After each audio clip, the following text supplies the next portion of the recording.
Karis dan Shalom.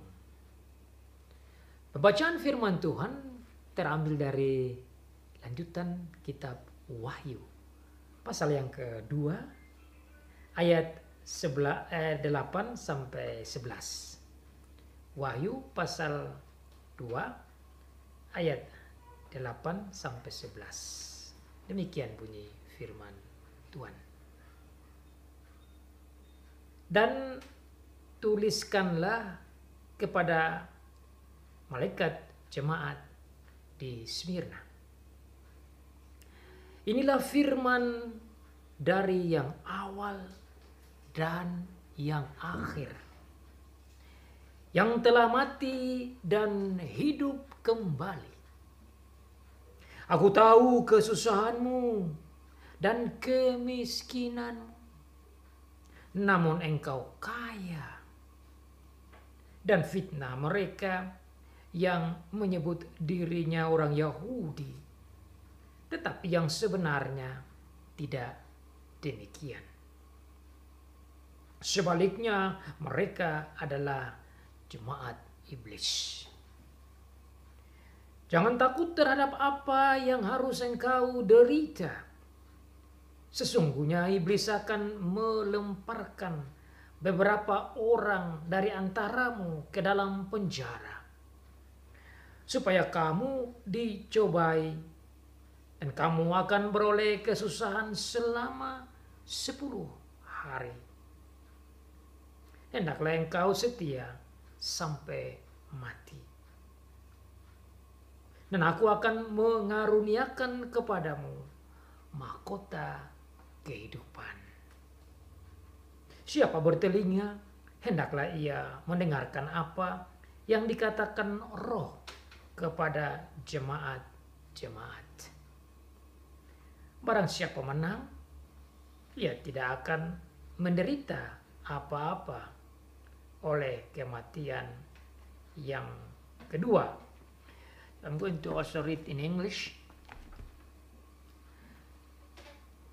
Revelation chapter 2, verse 8 to 11. To the angel of the church in Smyrna write, these are the words of him who is the first and the last, who died and came to life again. I know your afflictions and your poverty, yet you are rich. I know the slander of those who say they are Jews and are not, but are a synagogue of Satan. Do not be afraid of what you are about to suffer. I tell you, the devil will put some of you in prison to test you, and you will suffer persecution for 10 days. Be faithful even to the point of death, and I will give you the crown of life. He who has an ear, let him hear what the Spirit says to the churches. He who overcomes will not be hurt at all by the second death. So far the reading of the scripture. Demikianlah jauh pembacaan firman Tuhan. Diberkati bagi setiap anak Tuhan yang membaca, yang mendengar, dan melakukan firman Tuhan. Setia sampai mati. Be faithful until the point of death. Setia sampai mati. Itu yang Tuhan Yesus minta kepada jemaat di Smyrna. Tuhan Yesus mengatakan demikian karena memang dia juga setia bahkan sampai mati untuk kita jemaatnya.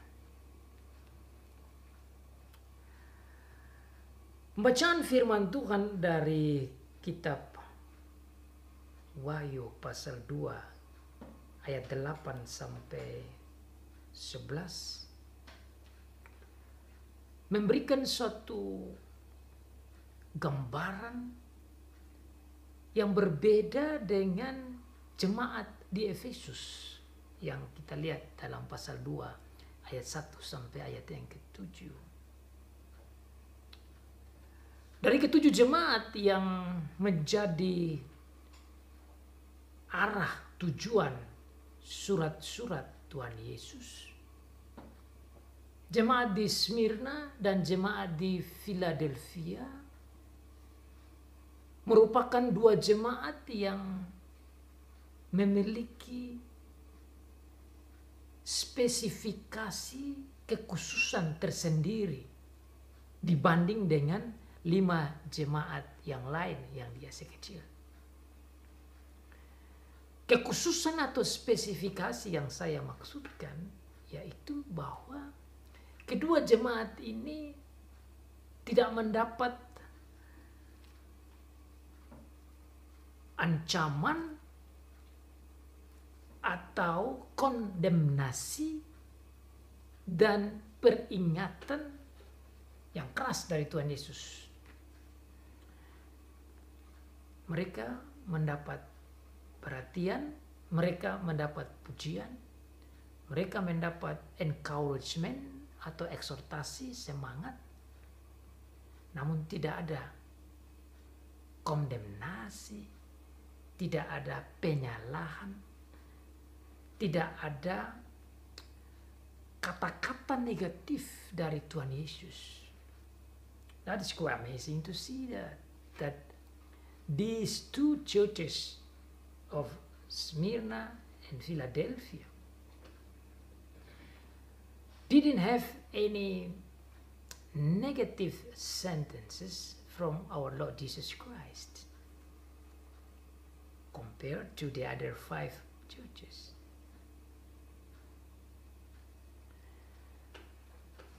Luar biasa saudara-saudara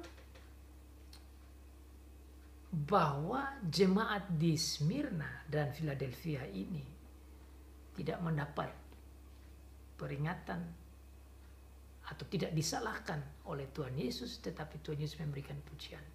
Dan kita bisa belajar bersama-sama bagaimana kehidupan mereka di tengah-tengah ancaman dan ujian, di tengah-tengah kesulitan dan penderitaan. Namun mereka tetap setia. Dan dalam kesetiaan itulah Tuhan Yesus datang dan berkata dan memberikan semangat kepada mereka untuk tetap setia sampai mati. It's so amazing to see that even though this church in Smyrna was facing tribulation and suffering and even facing the shadow of death, she was still faithful. And our Lord Jesus Christ told them to be faithful until death.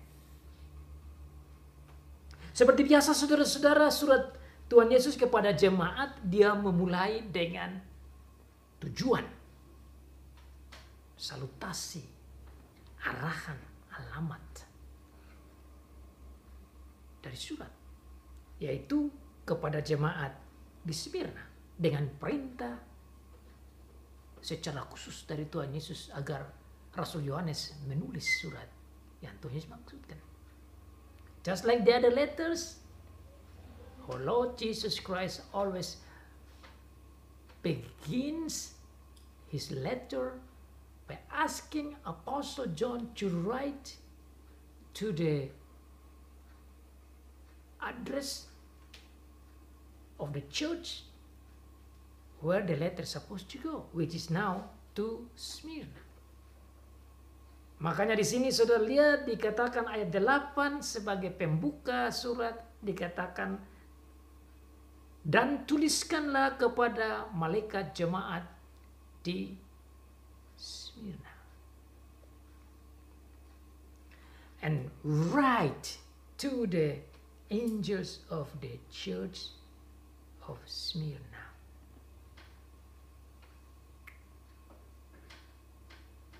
Write, tuliskanlah. Sebuah imperatif, sebuah perintah yang diperintahkan oleh Tuhan Yesus. Jadi ini bukan keinginan, kemauan, inisiatif dari Yohanes. Sama seperti surat-surat yang lain. Tetapi ini adalah perintah, inisiatif, tindakan dari Tuhan Yesus. Sebagai subjek, sebagai sumber dari surat ini. So you see that our Lord Jesus Christ was the one who took the initiative and told Apostle John to write this. By seeing this, you and me can understand the deep attention and love and care of our Lord Jesus Christ to the church, also to Smyrna.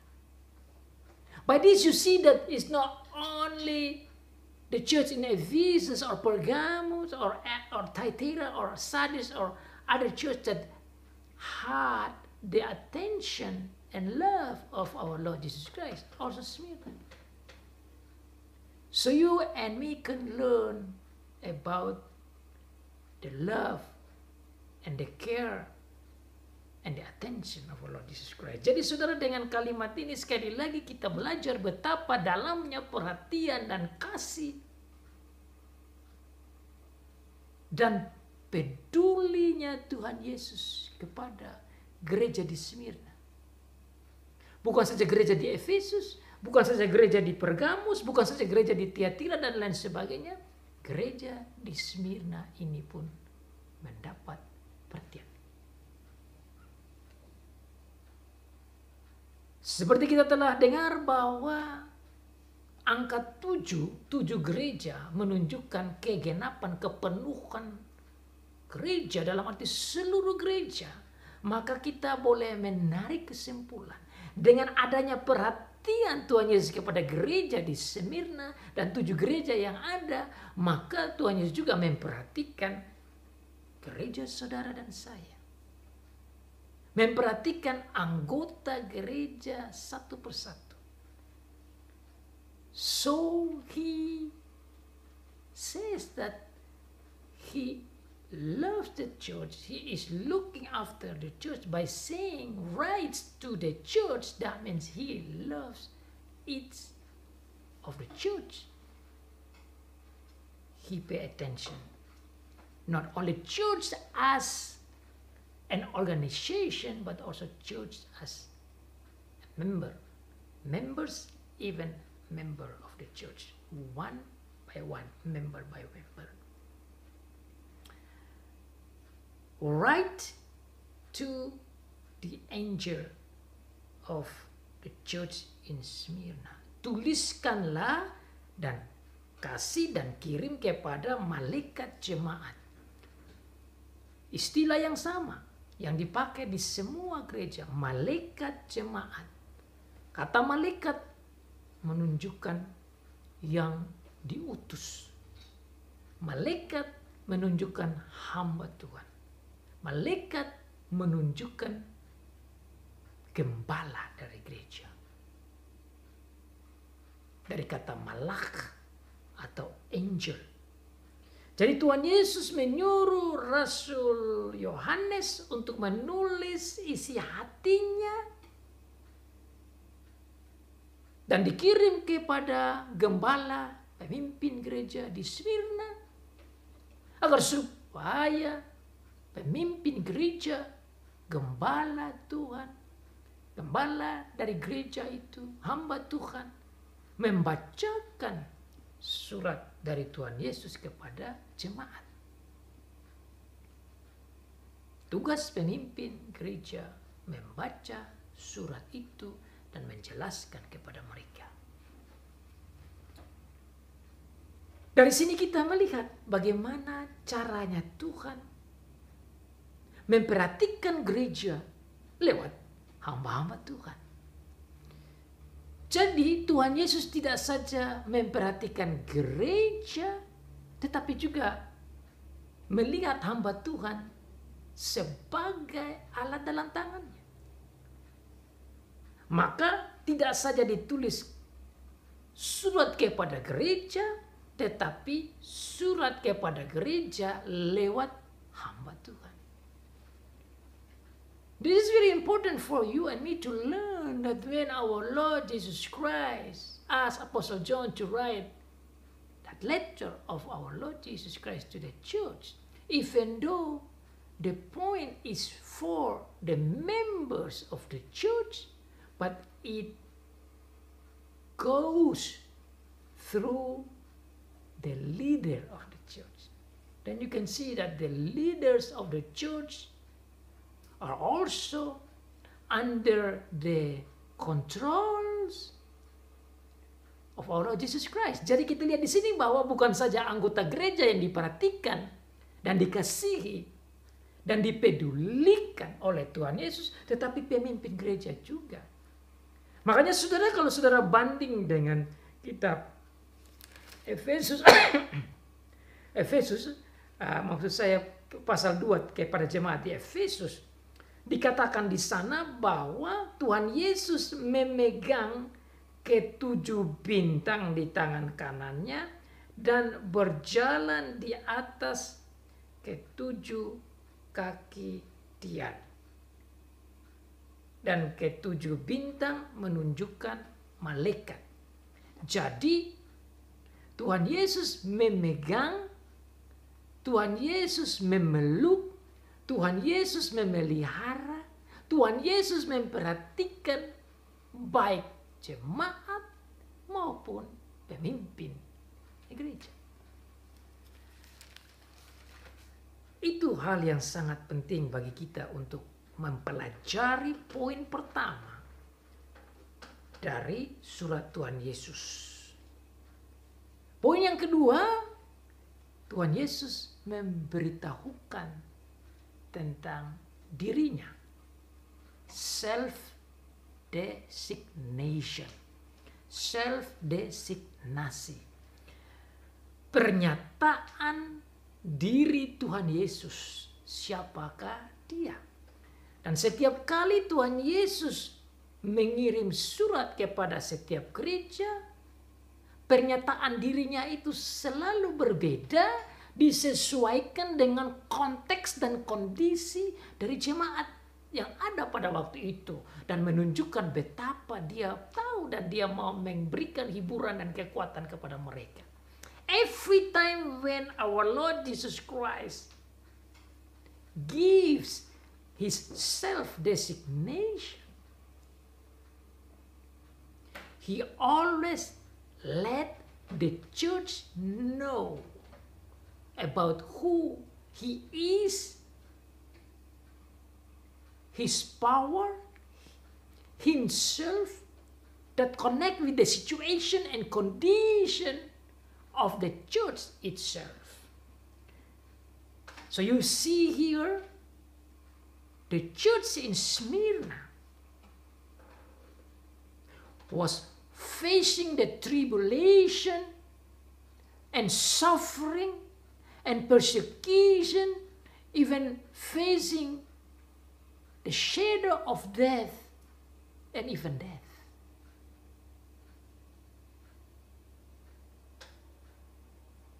Because he knows that they are facing this hard situation, even death, he said to them, I was dead, but alive again. So you see the connection between the situation and Jesus' self-designation.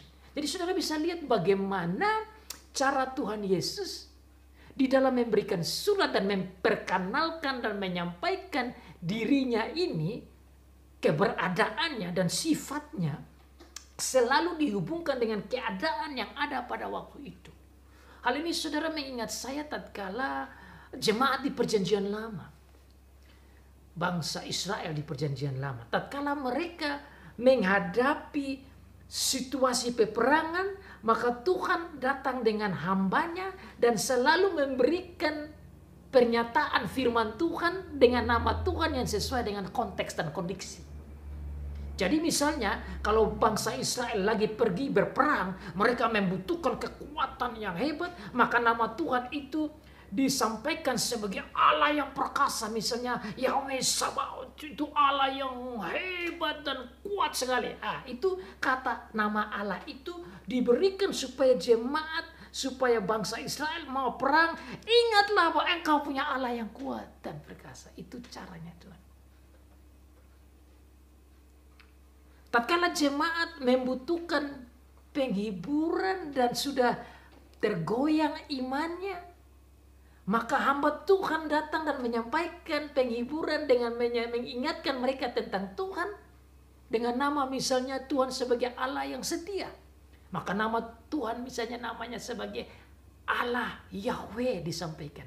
Inilah firman Tuhan Allah Yahweh. Yahweh artinya aku adalah aku. Jadi nama Tuhan selalu disampaikan sesuai dengan konteks dan kondisi dan kebutuhan spiritual, psychological yang dibutuhkan oleh jemaat. Jadi Tuhan Yesus juga buat di sini yang sama. So our Lord Jesus Christ did the same thing as what happened in the Old Testament.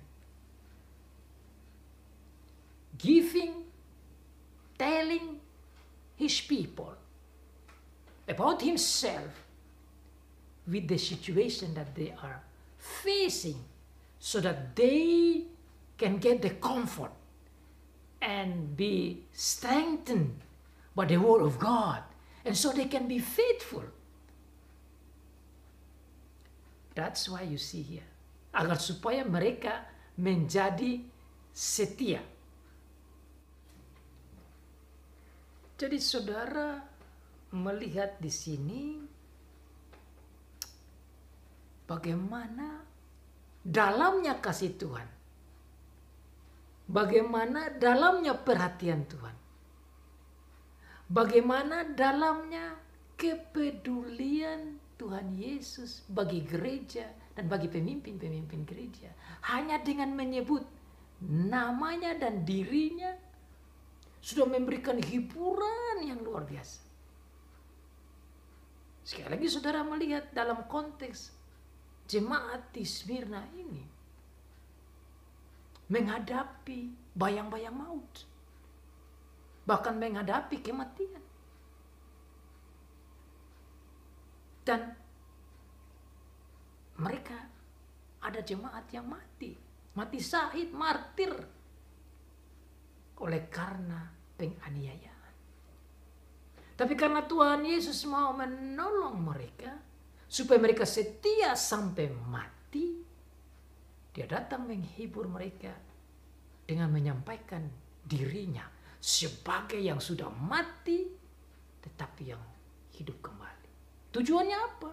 Supaya kalaupun engkau sampai mati gara-gara imanmu, setialah sampai mati. Karena saya juga setia sampai mati. Maunya Tuhan Yesus agar jemaat tidak tergoncang imannya. Di sini saudara melihat betapa Tuhan Yesus tidak membiarkan dan meninggalkan jemaat atau anggota gereja atau gereja berjalan sendiri. Our Lord Jesus Christ never leaves or forsakes the church, the member of the church in their situation, even facing the death, even facing the persecution. And in order to give them comfort, he said, you be faithful unto the point of death, because you remember me. I was also facing that. And I was faithful until death. But I alive again. Why is it that? He want to say that you also will be alive again. Because you are with me and I overcome the death. You also will overcome the death and will be raised or rose again to live again. Dia mau mengatakan bahwa kalaupun kamu menghadapi kematian, penganiayaan dan sampai mati sekalipun, setialah sampai mati. Karena saya pun menghadapi itu dan saya setia sampai mati. Tetapi bukan saya mati terus, tapi saya hidup kembali. Makanya dikatakan di sana, inilah firman dari Dia yang telah mati dan hidup kembali. Dengan berkata hidup kembali, Tuhan Yesus mau memberikan hiburan kepada jemaat yang menghadapi maut, bahwa engkau tidak harus takut itu kematian, karena kalaupun engkau mati, engkau pun akan hidup kembali bersama dengan saya. Bagi saya ini hiburan yang luar biasa. For me this is a deep comfort for all the believers, for all the members of church, for all who believe in Jesus and follow Him as the Lord, as the Messiah, as the Son of God, as the Savior. Once you believe in Jesus, you will overcome and you will be able to face the death. Because even though you died, you will be alive. You will be living again. Just like what Jesus said in here. Bukan saja itu saudara-saudara, dia juga katakan bahwa saya ini yang awal dan yang akhir. I am the first and the last. These are the words of Him who is the first and the last. Why is it that in here like that? He wants to give comfort and strengthen the church.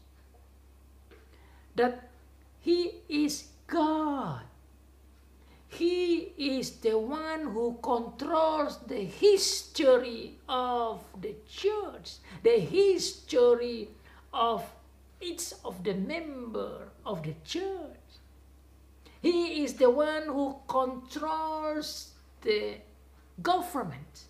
He is the one who controls the universe.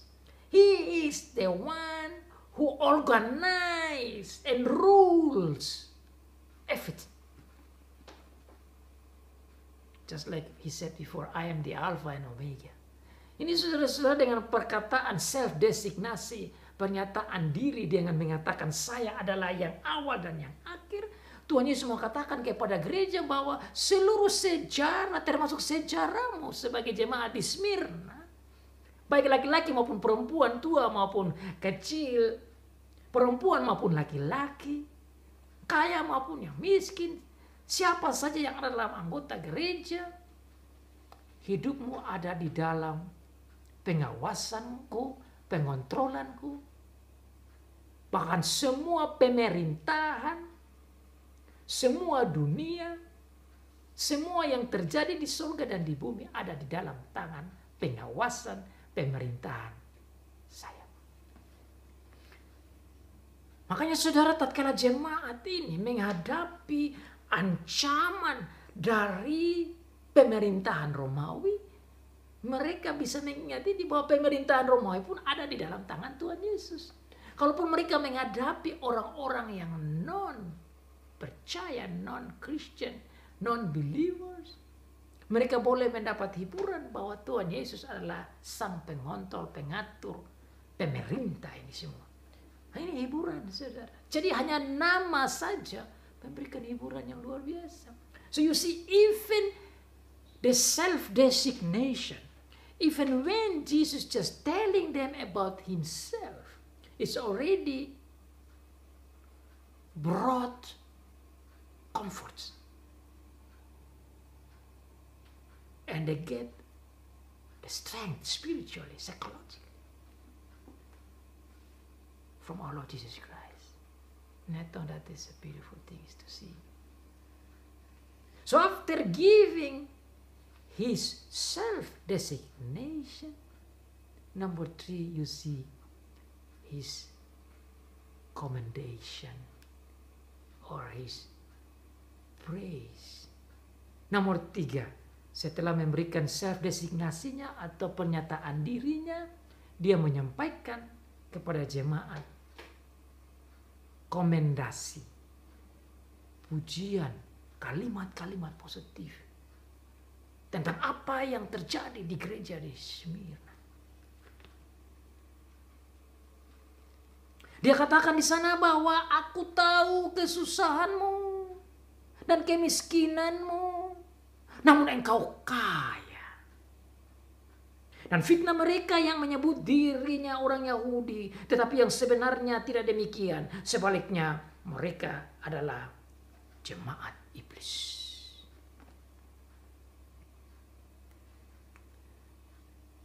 Komendasi atau pujian atau kalimat-kalimat positif dari Tuhan Yesus ini menurut saya luar biasa. Tuhan Yesus senang dengan keadaan mereka. Senang dalam arti situasi iman. Kesetiaan mereka itulah yang menyenangkan hati Tuhan Yesus. Dan Tuhan Yesus menyatakan itu. Dan Tuhan Yesus bisa katakan ini karena dia tahu. Kalau dia manusia saja, seperti yang banyak orang katakan bahwa dia manusia saja, bagaimana dia bisa tahu ini? How is it possible if he is only man?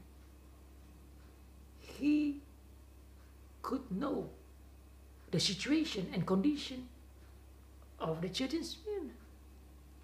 He must be a God. And of course, he is a God. That's why he said, I know. And that's why the name that he is given on the top, it shows that he is God as the name of God, who is, who was, and who is to come.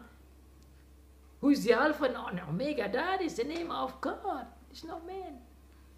Jadi di sini saudara melihat bahwa dengan ayat 9 menunjukkan lagi betapa dia adalah Allah. Yang ada, yang sudah ada, dan yang akan datang, dan yang mengontrol.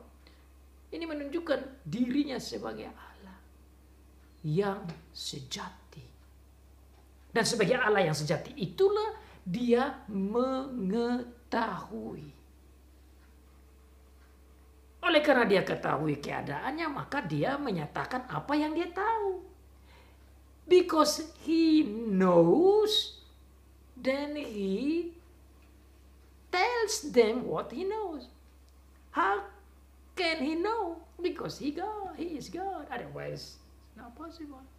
Karena dia Allah, maka dia tahu. Dan karena dia tahu, dia katakan isi yang dia tahu. Apa yang dia tahu, dia katakan, aku tahu kesusahanmu dan kemiskinanmu. I know your afflictions and your poverty. Ada 2 poin di sana. Afflictions and poverty. Saya tahu kesusahanmu dan saya tahu kemiskinanmu. Dengan berkata saya tahu tentang gereja di Smyrna, saudara dan saya bisa menarik kesimpulan bahwa dia juga tahu keadaan kita. Karena dia Tuhan. Maka dia adalah Allah yang sejati dan manusia sejati. Manusia sejati itu ya dia mati dan dia hidup kembali. Allah sejati ya sudah ada dan yang ada dan yang akan datang. Yang awal dan yang akhir. Alfa dan Omega. Itulah menunjukkan kealahannya yang maha tahu. Dan oleh karena itu dia katakan dia tahu kesusahan dan kemiskinan jemaat. Yang membuat saya belajar betapa hiburan yang Tuhan kasih adalah kalimat selanjutnya dia katakan, saya tahu kesusahanmu, saya tahu kemiskinanmu, namun engkau kaya. Wow. How could that happen? Why did Jesus say that? Bagaimana Tuhan Yesus bisa katakan miskin kok kaya, susah kok kaya? Ini kan satu statement yang contradiction. This is a contradiction statement.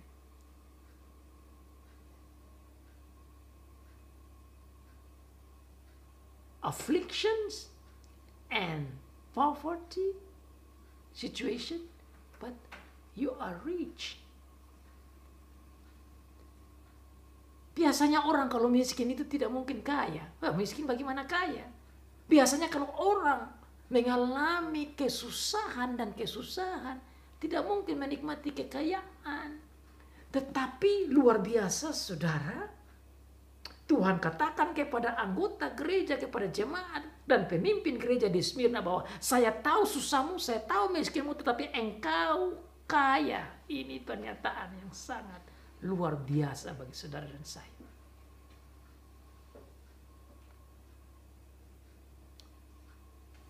Saudara yang mengalami kesusahan oleh karena iman, saudara dengar baik-baik. Karena orang yang susah dalam iman, oleh karena iman dia dapat susah. Bagi Tuhan itu adalah satu kekayaan. If you have affliction and have hard time because of following Jesus, Jesus says you are rich. Again, you are rich even though you are in facing afflictions. You are rich even though you are poor or in poverty. Living in poverty. Nah, kalimat ini saudara mengingatkan saya tentang apa yang Tuhan Yesus katakan di dalam kitab Matius pasal 5. You can go with me in Matthew chapter 5. When Jesus talking about the word of blessings or Jesus or beatitude, he says there,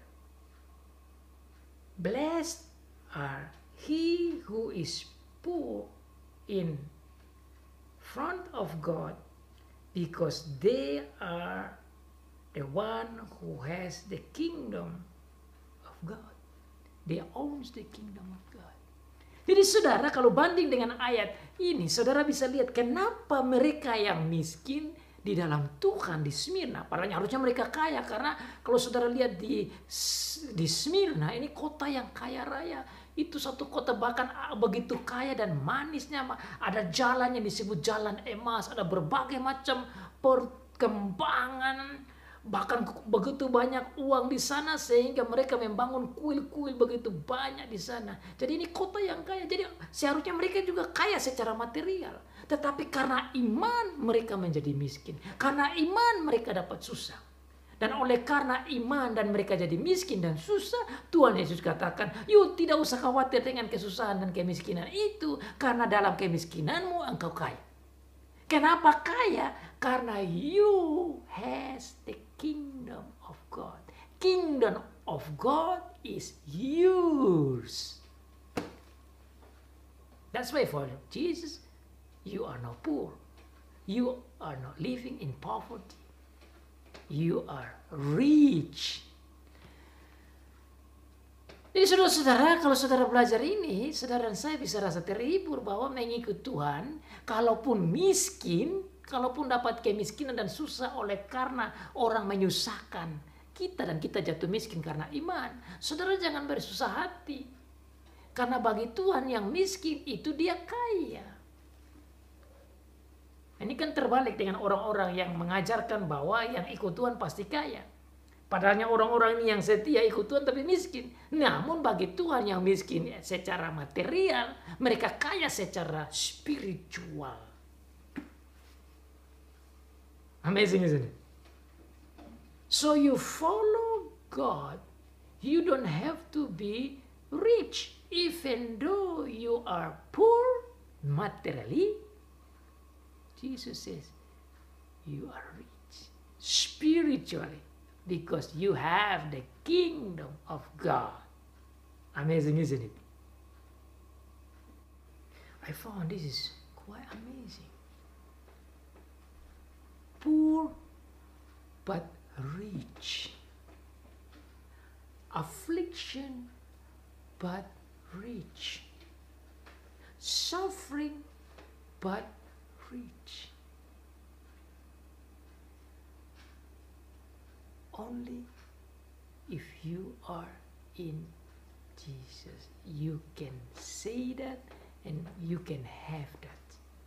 Hanya kalau kita ada di dalam Tuhan Yesus, hanya kalau kita beriman pada Tuhan Yesus, hanya kalau kita ikut Tuhan Yesus sajalah kita bisa nyatakan bahwa saya kaya meskipun saya menderita. Saya bisa katakan bahwa saya kaya meskipun saya miskin. Saya bisa katakan bahwa saya berbahagia meskipun saya di dalam kesulitan. Makanya saudara, Rasul Paulus mengerti ini juga. Sehingga tatkala dia menghadapi kesulitan sampai dipukul, dianiaya, dipenjara dan lain sebagainya, dia menulis surat kepada jemaat di Filipi. Dia dalam kesusahan, dia katakan, bersukacitalah, bersukacitalah. Dan sekali lagi aku katakan, bersukacitalah. Rejoice and rejoice. And as I say again, rejoice in the Lord. Even though he was in jail, even though he was facing persecution and suffering.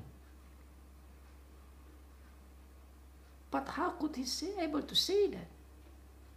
Because he understands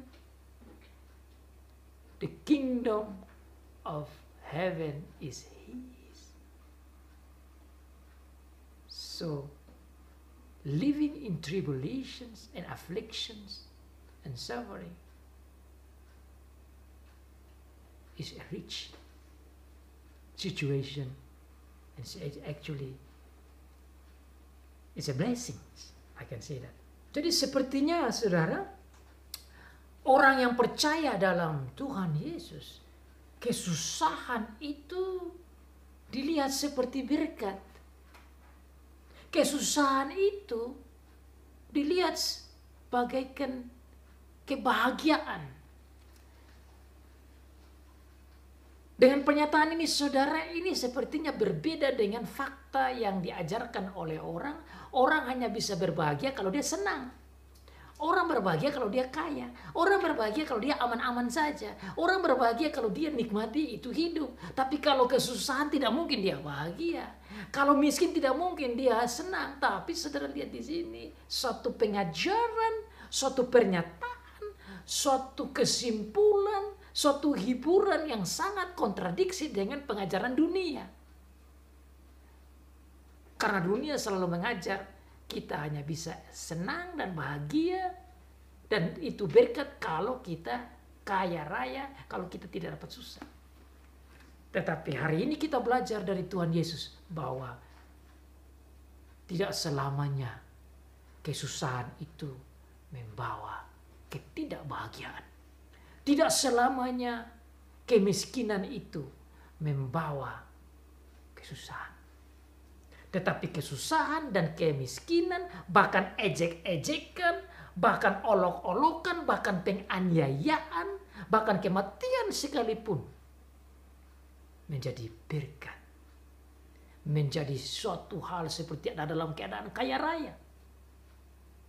Dan oleh karena itu Tuhan Yesus mau supaya jemaat setia sampai mati. Kenapa? Karena menghadapi maut pun itu kebahagiaan. Karena menghadapi kesusahan pun itu kebahagiaan. Itu konsep surgawi. This is a heavenly concept of life. That even though you are facing tribulation and afflictions and sufferings, but those are counted as blessings and happiness and even righteousness. I think this is deep. I think this is very, very amazing. So by that, brothers and sisters, you and me can face any life. If you are in affliction, you are okay. If you are poor, you are okay. If moreover, if you are living in peace situation, enjoy situation. Moreover, if you got riches, so you are okay. So you are okay in everything in and with the Lord. And that's only if you are in Jesus. Hanya kalau saudara dan saya di dalam Tuhan Yesus, saudara dapat jawaban bahwa di dalam kemiskinan ada sukacita, di dalam kesusahan ada sukacita, di dalam penganiayaan ada kebahagiaan, bahkan kematian sekalipun ada berkat. Dan oleh karena itu, setialah sampai mati. Because of that, be faithful unto the point of death. Wow, isn't it? Luar biasa, bukan? Hanya di dalam Tuhan Yesus saudara dan saya dapat jawaban itu. Bersama dengan itu, saya tahu bahwa ada fitnahan. Saya tahu engkau susah dari orang siapa. Saya sudah lihat orang itu. Saya tahu itu. Siapa orang itu? Orang itu adalah orang Yahudi yang sebenarnya mereka bukan orang Yahudi. Di sini saudara menunjukkan bahwa yang menyusahkan orang-orang Kristen ini termasuk orang-orang Yahudi. Orang-orang Yahudi yang mana? Orang-orang Yahudi yang tidak percaya pada Tuhan Yesus. Karena kalau dia orang Yahudi yang benar dan orang Yahudi yang sejati, seharusnya dia menerima Tuhan Yesus sebagai Mesias yang dijanjikan. Makanya Tuhan Yesus katakan di sini, mereka yang memfitnah engkau itu, yang menyebut dirinya Yahudi itu, sebenarnya mereka bukan Yahudi. Tetapi sebenarnya mereka bukan. They are not. I know the slander of those who say they are Jews. And they are not. But they are a synagogue of Satan. Mereka bukan Yahudi. Kalau mereka Yahudi atau orang Israel yang sejati, harusnya mereka menerima saya sebagai Mesias yang dijanjikan. Haruslah mereka akui bahwa saya adalah anak Allah. Haruslah mereka punya iman. Itu baru mereka orang Yahudi. Tapi tatkala mereka menyangkal, menolak Tuhan Yesus sebagai juru selamat, sebagai Mesias yang dijanjikan, sebagai anak Allah yang datang menjadi seperti manusia, seperti dijanjikan oleh Tuhan di perjanjian lama, maka mereka bukan Yahudi. Mereka bukan orang Israel. Mereka bukan anak Abraham. Jadi dengan kata begini Tuhan menolak mereka sebenarnya. Tuhan mau katakan kepada orang jemaat di Smyrna bahwa orang-orang Yahudi itu yang memfitnah engkau, yang menyusahkan engkau, mereka bukan Yahudi yang sebenarnya. Mereka adalah pengikut setan. Dan makanya di dalam dikatakan di sana sebaliknya mereka adalah jemaat iblis. Ini kalimat yang cukup tajam. Jemaat iblis. They are a synagogue of Satan. Menurut saya ini cukup keras dan tajam. Ini menunjukkan bahwa saudara, orang-orang di Smyrna, dengar baik-baik bahwa orang-orang yang memfitnah engkau, yang menyusahkan engkau ini, yang dinamanya orang Yahudi itu, mereka bukan anak-anak Tuhan.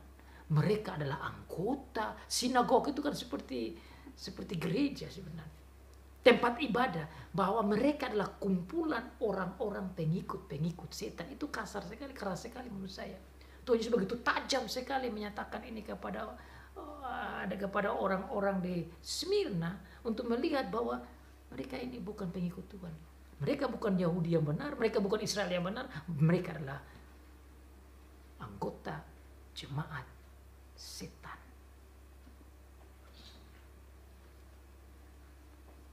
Saya tatkala baca sejarah sedikit tentang apa yang terjadi waktu itu, dikatakan bahwa orang-orang Yahudi ini begitu, yang tidak percaya itu, yang tidak menerima Tuhan Yesus ini, mereka begitu jahat terhadap orang-orang Kristen. Bahkan diceritakan di sana salah seorang pemimpin gereja yang namanya Polikarpus, yang dibakar hidup-hidup di depan begitu banyak orang. Itu juga disusahkan oleh orang-orang non percaya, termasuk orang Yahudi. Bahkan dikatakan ada orang-orang Kristen yang lain yang dianiaya, yang dibakar dan disusahin itu. Orang-orang Yahudi dalam cerita dikatakan bahwa mereka yang tidak percaya, yang tidak suka orang Kristen, mereka turut mengumpulkan kayu-kayu untuk membakar orang Kristen pada hari Sabat yang harusnya mereka tidak boleh buat pada hari Sabat. Begitu mengerikannya kehidupan orang-orang ini. Makanya Tuhan katakan begitu tajam, ini orang bukan Yahudi, ini orang-orang adalah anggota jemaat iblis. Kenapa Tuhan mau katakan begini? Untuk menghibur jemaat, untuk menguatkan jemaat, agar supaya jemaat melihat ini bahwa Tuhan tahu keadaan mereka. Tuhan tahu mereka lagi menghadapi orang-orang Yahudi itu yang tidak percaya Tuhan Yesus, yang sebenarnya harus datang dan percaya pada Tuhan. Tetapi Tuhan mau memberikan mereka semangat dan kekuatan dan hiburan bahwa mereka menghadapi hal ini di dalam iman dan setia sampai mati.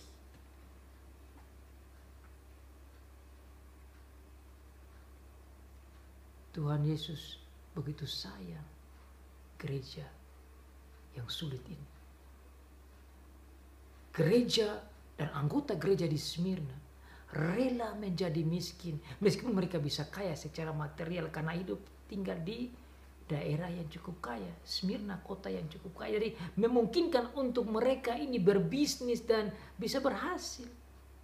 Tetapi karena iman mereka disusahin, mereka dianiaya oleh orang-orang non-Kristen, termasuk orang-orang Yahudi yang disebut di sini yang tidak percaya Tuhan Yesus Kristus. Dan untuk menolong mereka supaya mereka setia, Tuhan memberikan poin yang keempat, encouragement, exhortation, eksortasi, semangat, ajakan, dorongan, motivasi secara rohani supaya mereka tetap setia sampai mati. Makanya Tuhan Yesus katakan, saya tahu keadaanmu, saya tahu apa yang kau hadapi. Inilah yang harus engkau pegang. Jangan takut. Poin keempat tadi. Jangan takut terhadap apa yang harus engkau derita. Don't be afraid of what you are about to suffer.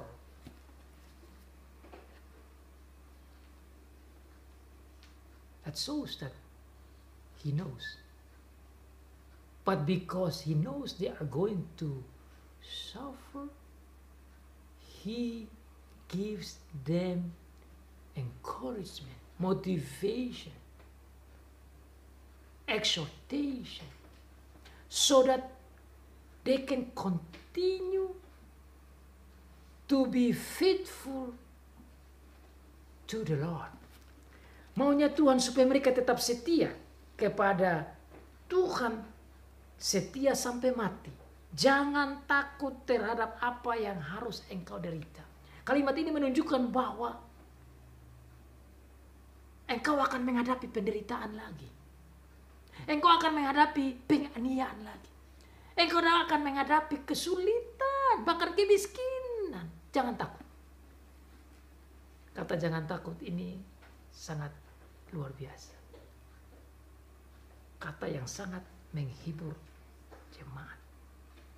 Jangan takut menghadapi penderitaan. Kalau kita hidup di dunia, kita biasanya takut menghadapi penderitaan. Apalagi kalau kematian. Biasanya kita takut terhadap itu. Takut kepada penderitaan, takut kepada kemiskinan, takut pada kematian, bukan? Biasa itu. Tetapi saudara, Tuhan datang memberikan hiburan kepada mereka supaya jangan takut. Jangan takut terhadap penderitaan, bahkan terhadap kematian. Don't be afraid of the suffering that you are about to face. Sesungguhnya iblis akan melemparkan beberapa orang dari antaramu ke dalam penjara supaya kamu dicobai dan kamu akan beroleh kesusahan selama 10 hari. Tuhan Yesus mengatakan kepada jemaat bahwa iblis akan mencobai. Nah, ini belum terjadi, Tuhan sudah kasih tahu.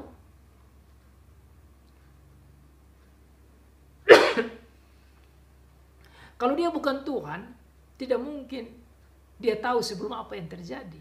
Tapi karena dia Tuhan, sebelum penderitaan itu terjadi, sebelum iblis datang dan bikin susah lagi lebih berat, dia tahu dan dia kasih tahu. Supaya mereka setia sampai mati. Jangan engkau takut terhadap penderitaan, iblis akan datang dan melemparkan beberapa di antara kamu ke dalam penjara. Memang di sana ada banyak penjara. Dan saudara, penjaranya orang Romawi waktu itu beda dengan penjaranya kita pada saat ini. Penjaranya orang Romawi itu berarti kalau bukan menderita sekali, pasti mati. Pasti mati. Karena di penjara itu ada berbagai macam penganiayaan yang mengerikan.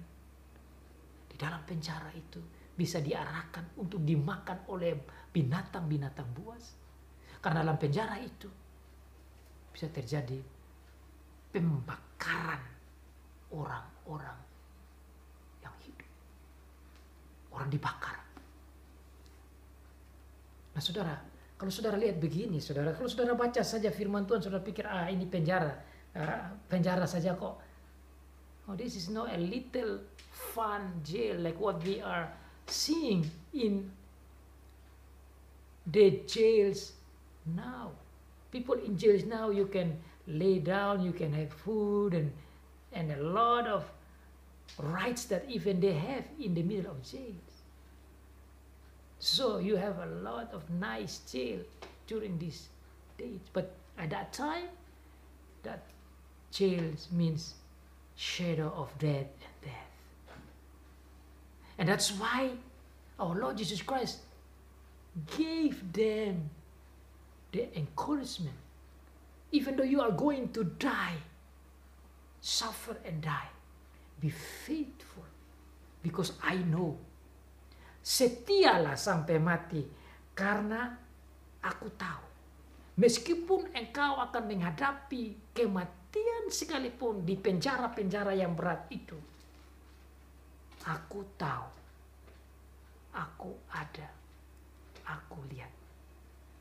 Makanya dia bilang, jangan takut, setialah sampai mati. Setia sampai mati. Meskipun harus menghadapi beratnya penganiayaan, meskipun harus menghadapi beratnya kesusahan, meskipun harus menghadapi api yang membara yang harus membakar tubuh, meskipun harus menghadapi pemukulan demi pemukulan yang membuat cucuran darah, meskipun harus dibuang di depan mulut singa, Tuhan Yesus katakan dia tahu. Tuhan Yesus bilang jangan takut. Makanya dikatakan di awal, kenapa jangan takut? Saya sudah mati, tapi saya hidup kembali. Makanya ada beberapa yang harus menghadapi itu. Saya ingin menggarisbawahi kata beberapa, karena kata beberapa berarti tidak semua. So you see here when it says some of you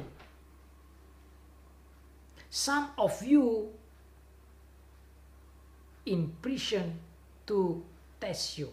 I tell you the devil will put some of you in prison to test you. Some of you. Berarti tidak semua. Tetapi ada beberapa yang harus menghadapi kematian. kesusahan, penganiayaan, bayang-bayang maut. Yang luar biasa, Tuhan bilang jangan takut. Kenapa? Karena saya sudah mati, tapi saya hidup kembali. So you see here, even though you are facing the shadow of death, even you are facing the point of death itself, remember, I have died, but I come to life again.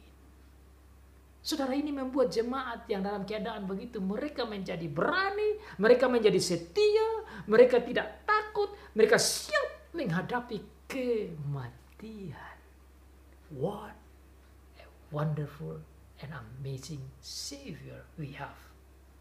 What a great God and Messiah and Lord we have. You and me should be happy. Saudara dan saya harus berterima kasih dan bersyukur bahwa kita memiliki Allah yang begini, memiliki juru selamat yang begini, yang rela dan mau memberikan hiburan dan kekuatan kepada jemaat, yang meskipun dia izinkan harus menghadapi tantangan dan kesulitan, bahkan kematian sekalipun. Ada beberapa orang dia izinkan begitu untuk dites atau untuk dicobai oleh iblis, supaya imannya dimurnikan dan menjadi kesaksian bagi banyak orang, supaya orang lain pun setia sama seperti mereka, dan paling istimewa setia seperti Tuhan Yesus Kristus. Hendaklah engkau setia sampai mati, dan aku akan mengaruniakan kepadamu mahkota kehidupan. Itulah janji Tuhan Yesus. Siapa yang bertekun dan setia sampai mati, Tuhan Yesus memberikan janji, memberikan mahkota kehidupan. Itu adalah poin yang kelima tentang janji Tuhan Yesus. Hal ini saudara mengingatkan saya tentang apa yang ditulis oleh Yakobus dalam Yakobus pasal 1 yang saya ingin bacakan kepada saudara-saudara tentang bagaimana pentingnya kesetiaan. You can see in James chapter 1 verse 12. Berbahagialah orang yang bertahan dalam pencobaan, sebab apabila ia sudah tahan uji, ia akan menerima mahkota kehidupan yang dijanjikan Allah kepada barang siapa yang mengasihi Dia. Blessed are he who be faithful in the temptation, because when he is faithful, he will get the crown of life that being promised of God. Akan menerima mahkota kehidupan yang Tuhan janjikan. Ini merupakan janji dari Tuhan. Dan Tuhan katakan, siapa yang bertelinga, hendaklah ia mendengar apa yang dikatakan Roh kepada jemaat. Dan dia yang menang tidak akan menderita apa-apa oleh kematian yang kedua. Itu juga janji. Semangat diberikan dan janji diberikan, bahwa tidak akan mengalami kematian yang kedua. Maksudnya apa? Yaitu neraka. Tidak akan mengalami siksa neraka. Makanya kalaupun engkau mati, engkau menderita sampai mati, ingat, engkau tidak akan menderita di dalam hukuman neraka itu. Tetapi engkau akan mendapat mahkota kehidupan. Tidak lain yaitu rumah Bapa yang disiapkan oleh Tuhan Yesus. Ini pelajaran penting bagi saudara dan saya. This is a beautiful teaching of our Lord about His love and care and attention to the church. And you can see His encouragement to the church, motivation to the church, and His promise to the church that He is giving them the crown of life. Saudara saya mendapat janji yang luar biasa, bahwa kita yang setia dalam segala macam apapun, saudara boleh berbahagia bahwa saudara dan saya memiliki mahkota kehidupan itu. Kita berani menghadapi kemiskinan, penganiayaan, kematian, kesusahan. Kita tidak perlu takut. Karena dia adalah yang mati tetapi hidup lagi. Dia yang awal dan yang akhir. Dia yang menguasai semua itu. Dan dia setia. Maka dia minta kita juga harus setia sampai mati. Sama seperti dia setia sampai mati. Amin.